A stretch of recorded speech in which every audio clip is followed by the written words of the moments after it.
Guys, kalian sering denger nggak sih Gen Z itu katanya males, manja, atau kecanduan gadget bikin penasaran kan beneran gitu apa enggak? Ya, kenalan dulu dong gue Mila. Dan gue Fadil, selamat datang lagi di Pod FM, podcast Fadil dan Mila. Kita siap banget nih ngajak kalian ngulik bareng. Siap banget! Hari ini kita mau bongkar nih, kenapa sih Gen Z sering banget dapat cap jelek? Kita bakal lihat dari sumber-sumber riset ilmiah nih, bukan katanya-katanya doang.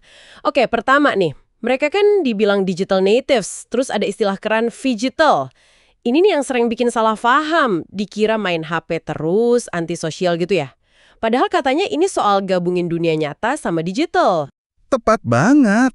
Jadi ini bukan soal kecanduan, tapi lebih kayak adaptasi gitu loh. Mereka tuh ngeblend dunia fisik sama online biar efisien. Kayak punya dua dunia tapi nyambung gitu. Ya emang sih, waktu di depan layar bisa lama. Riset bilang 7-13 jam sehari. Wah, lama juga ya. Iya, tapi itu dipakai buat banyak hal. Belajar dari YouTube, baca e-book, cari kerjaan digital marketing, bahkan buat ngajak orang peduli isu sosial.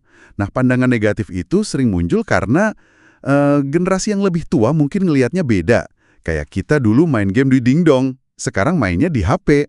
Beda alat aja, tapi esensinya kan bisa sama. Belajar, kerja, atau sekedar nyari hiburan. Jadi bukan gangguan, tapi emang cara mereka engage sama dunia.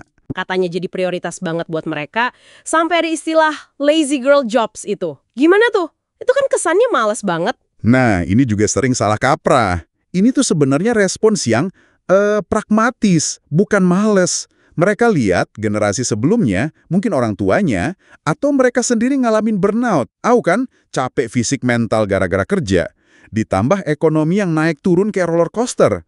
Jadi, mereka bukan nolak kerja keras. Tapi nolak kerja keras yang sia-sia gitu. Betul, nolak kerja keras yang nggak ada artinya atau bikin sakit. Lazy girl jobs itu sebenarnya cuma istilah viral buat kerjaan yang fleksibel, gajinya oke, dan yang paling penting, masih ada waktu buat hidup. Kayak milih naik eskalator daripada tangga kalau sama-sama mau ke lantai atas. Bukan males, tapi hemat energi buat hal lain gitu loh. Mereka kayak ngedefinisiin ulang arti sukses, nggak cuma soal materi. Menarik banget analoginya. Oke, geser dikit ke karir. Katanya Gen Z ini nggak loyal, kutu loncat, maunya serba instan. Bener nggak sih menurut sumber kita? Justru, riset bilang beda loh. Pengembangan diri itu jadi prioritas utama mereka. Kadang malah di atas gaji gede di awal. Mikirnya gini, kalau skill nambah, duit ngikutin. Kayak nanam pohon, dirawat dulu, baru nanti panen buahnya. Jadi investasi jangka panjang ke diri sendiri ya? Iya, mereka mau kerja keras, lembur juga oke, asal tujuannya buat tumbuh. Makanya fleksibilitas penting, dan banyak yang suka startup kerasa kontribusinya. Soal loyalitas, mereka bukan nggak loyal ke perusahaan, tapi lebih loyal ke perkembangan diri sama nilai-nilai yang mereka pegang. Kalau perusahaannya sejalan, wah 61% bilang mau kok bertahan lebih dari 10 tahun. Ini strategi adaptasi di dunia kerja yang berubah cepat banget. Kayak milih pacar, kalau visinya beda, ya ngapain lanjut? Cari yang sefrekuensi. Bener juga ya. Pragmatis banget emang. Ini nyambung juga dong sama temuan kalau mereka tuh mandiri dan sangat terbuka soal keberagaman. Banget. Mereka kan gedenya pas zaman ekonomi susah. Ada pandemi, terus banyak kerjaan freelance atau proyek gitu, gig ekonomi. Jadinya ya mode survival aktif, fokus ke keamanan finansial. Makanya jadi mandiri, akalnya banyak. Dan karena paling sering lihat keberagaman, ya di internet atau di dunia nyata, mereka jadi paling vokal soal inklusi.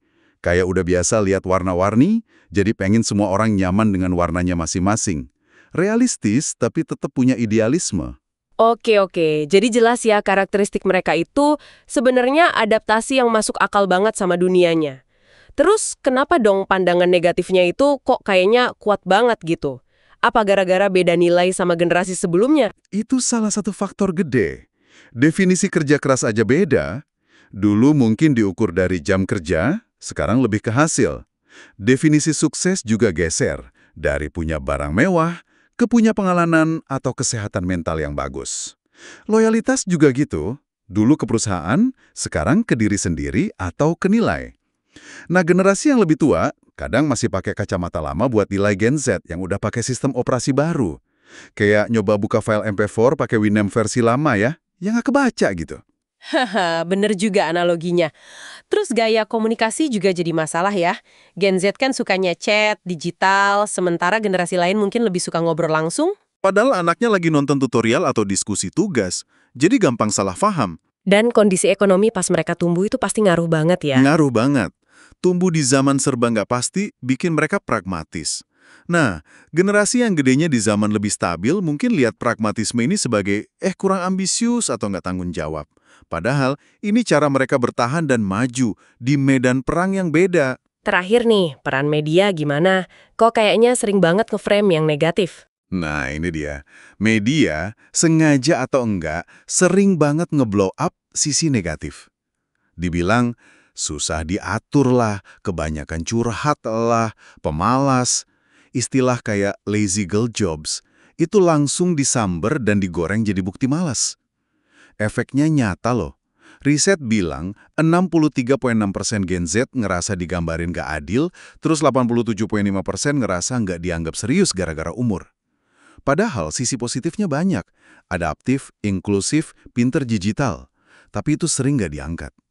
Kayak gosip tetangga, yang jelek lebih cepat nyebar dan dipercaya.